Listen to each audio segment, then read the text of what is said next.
मेरे YouTube channel astro Naresh पर आपका स्वागत है। नमस्कार, मैं हूं नरेश कुमार और बात हो रही है फरवरी महीने के राशिफल की। और आज बात करेंगे तुला राशि की। तुला राशि के जातकों के लिए वैसे तो जनवरी में ही समय जो है वो अच्छा शुरू हो गया। उसका कारण ये है कि यहाँ पर शनि जो है वो आपकी कुंडली में चौथे भाव में गोचर कर रहे थे, यानी कि आपके ऊपर शनि की ढैया चल रही थी। वो ढैया अब समाप्त होने से आपको निश्चित तौर पर राहत मिलेगी काफ़ी क्षेत्रों में, चाहे वो कर्म का स्थान है, चाहे वो आपका लगन है यानी कि आपका चंद्रमा है, या चाहे आपका रोग ऋण और शत्रु का स्थान है। तो इन चीज़ों से आपको थोड़ी सी राहत मिलेगी। सुस्ती पड़ रही थी वो थोड़ी सी दूर हो जाएगी अब, और चीज़ें आपके लिए फरवरी महीने में काफ़ी अच्छी रहेंगी।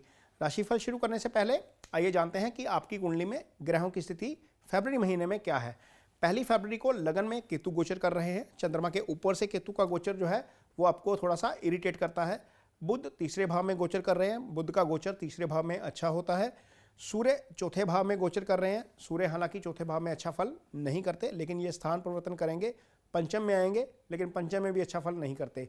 शुक्र आपकी कुंडली में पंचम भाव में है। शनि भी पंचम भाव में है। शुक्र का पंचम में गोचर अच्छा होता है। शनि की स्थिति पंचम भाव में आ गई है, यहाँ पर गोचर अच्छा नहीं होता। हालांकि साढ़े साथी के मुकाबले या ढैया के मुकाबले ये स्थिति ठीक है।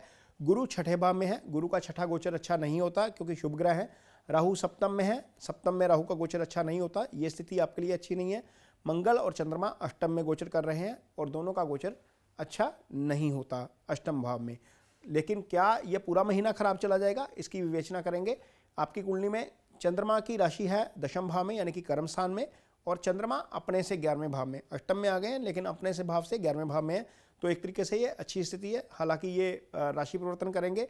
बुध जब चौथे भाव में आ जाएंगे, 7 तारीख को बुध आएंगे, तो यहाँ पर सूर्य के साथ आकर युति करेंगे। कुछ दिन के लिए सूर्य यहाँ पर रहेंगे, फिर आगे निकल जाएंगे।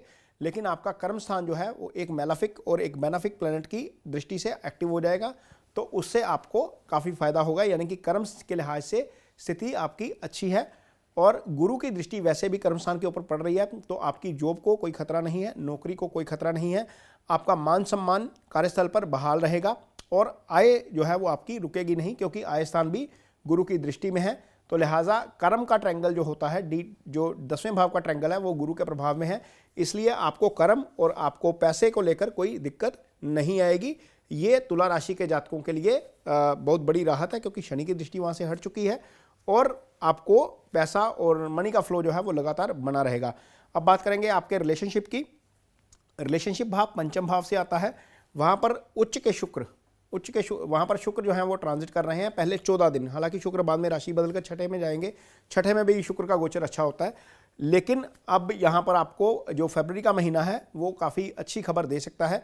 शनि और शुक्र दोनों की युति यहाँ पर है। दोनों ही मित्र भाव रखते हैं, दुश्मनी नहीं है दोनों में। शनि अपने स्थान में बैठे हुए हैं, लेकिन जो लोग शादी करना चाहते हैं वहाँ पर हो सकता है कि थोड़ा सा डिले हो जाए।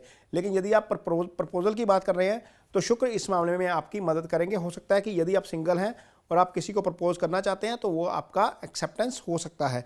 इसलिए यहाँ पर आपको कोशिश ज़रूर करनी चाहिए। यदि किसी के प्रति आपके मन में भावनाएं हैं तो उसको एक्सप्रेस ज़रूर करिए, तो ये स्थिति आपके लिए अच्छी रहेगी। जहाँ तक शादीशुदा लोगों की बात है, राहु सप्तम भाव में गोचर कर रहे हैं। शादीशुदा लोगों के लिए राहु का गोचर सप्तम भाव में अच्छा नहीं होता। उसका कारण यह है कि मंगल आपकी कुंडली में सप्तम के स्वामी हैं, वो अष्टम भाव में गोचर कर रहे हैं, यानी कि अपने से दूसरे में गोचर कर रहे हैं, और जो है वो आपके दूसरे भाव को देख रहे हैं। ये फैमिली का भाव होता है, कुटुंब का भाव होता है। तो शादीशुदा लोगों को अपना गुस्सा थोड़ा सा नियंत्रण में रखकर काम करना चाहिए, बात करनी चाहिए। सामने वाले एक पार्टनर की बात को थोड़ा सा सुनिए, गौर कीजिए। हो सकता है कि सामने वाला पार्टनर कुछ जो कहना चाहता है वो सही हो, उसको एनालाइज करने के बाद ही अपना रिएक्शन दीजिए। ओवर रिएक्ट करने से मामला बिगड़ सकता है। ये स्थिति मैरिड कपल्स के लिए रहेगी। सिंगल्स के लिए समय अच्छा है। जहाँ तक आपकी पढ़ाई की बात है या आपकी हेल्थ की बात है, हेल्थ को लेकर स्थिति जो है वो सामान्य बनी रहेगी, कोई बहुत ज़्यादा दिक्कत वाली बात नहीं है। लेकिन चूंकि मंगल अष्टम भाव में है तो आपको ड्राइविंग सलाह दी जाती है कि स्लो करिए, क्योंकि मंगल जब अष्टम भाव में आते हैं ये आपको आपकी जो ड्राइविंग है वो थोड़ी सी रैश कर देते हैं। यहाँ पर कालपुरुष की कुंडली में मंगल की अपनी राशि होती है, इसलिए मंगल यहाँ पर थोड़ा सा रैश ड्राइविंग करवा सकते हैं। ये भाव वैसे भी हादसे का भाव होता है, दुर्घटना का भाव होता है, इसलिए ड्राइविंग थोड़ी सी स्लो करनी चाहिए। मंगल की दृष्टि चूंकि दूसरे भाव पे है, जो ईटिंग हैबिट्स का भाव होता है, इसलिए हो सकता है कि इस महीने में आपका मन जो है वो बाहर का खाने को ज़्यादा करे। इसको थोड़ा सा अवॉइड करिएगा। यदि आपकी उम्र 40 साल से ज़्यादा है या डॉक्टर्स ने आपको सलाह दी है तो डॉक्टर की सलाह मानिए और अपना बीपी, कोलेस्ट्रॉल और ये सारी चीज़ें जो है वो नियंत्रण में रखिए, क्योंकि प्लानिटरी पोजीशन फेवर में नहीं है हेल्थ वाइज और ड्राइविंग वाइज। जहाँ तक बात स्टूडेंट्स की है, स्टूडेंट्स के लिए समय अच्छा है क्योंकि बुध का गोचर अच्छा चल रहा है पहले 7 दिन। गुरु भी जो है वो अच्छी स्थिति में है और गुरु आपकी कुंडली में शिक्षा के कारक होते हैं। वो उस भाव में गोचर कर रहे हैं, छठे भाव में, जो कंपटीशन का भाव होता है। तो यदि आप किसी कम्पिटिटिव एग्ज़ाम में जा रहे हैं या आपका आगे कोई स्कूल का या कॉलेज का एग्ज़ाम है, तो वहाँ पर शनि उस घर को मजबूती दे रहे हैं, पंचम भाव को, क्योंकि छठे से शनि की दृष्टि भी हट चुकी है। तो आप यदि कम्पिटिटिव एग्ज़ाम की तैयारी करना चाहते हैं तो आप कर सकते हैं, आपको जाना चाहिए। और यदि आपका मन स्टडी में नहीं लग रहा है, कहीं दिक्कत हो रही है, तो आपको मेडिटेशन का सहारा लेना चाहिए। थोड़ा सा मेडिटेशन करने से आप अपने मन के ऊपर नियंत्रण कर पाएंगे और आप अच्छे रिजल्ट्स दे पाएंगे। अच्छे रिजल्ट्स मैं इसलिए बोल रहा हूँ क्योंकि आपकी कुंडली में इस समय प्लानिटरी पोजीशन उस तरह की है कि आप पढ़ाई में अच्छा परफॉर्म कर सकते हैं। थोड़ा सा मन लगाकर पढ़िए, थोड़ा सा एफर्ट आपको करना है, थोड़ी सी मदद फिर प्लानिट भी कर देते हैं। तो ये स्थिति रहेगी पढ़ाई के फ्रंट के ऊपर। हमने करियर की बात कर ली, हमने अर्निंग की बात कर ली है, हेल्थ की बात की है, रिलेशनशिप की बात की है और अब अंत में पढ़ाई की भी बात कर ली है। तो ये सारी जानकारी फरवरी महीने के लिए तुला राशि के जातकों के लिए है। ये एपिसोड आपको कैसा लगा, इस पर मुझे अपनी राय कमेंट बॉक्स में ज़रूर दीजिए।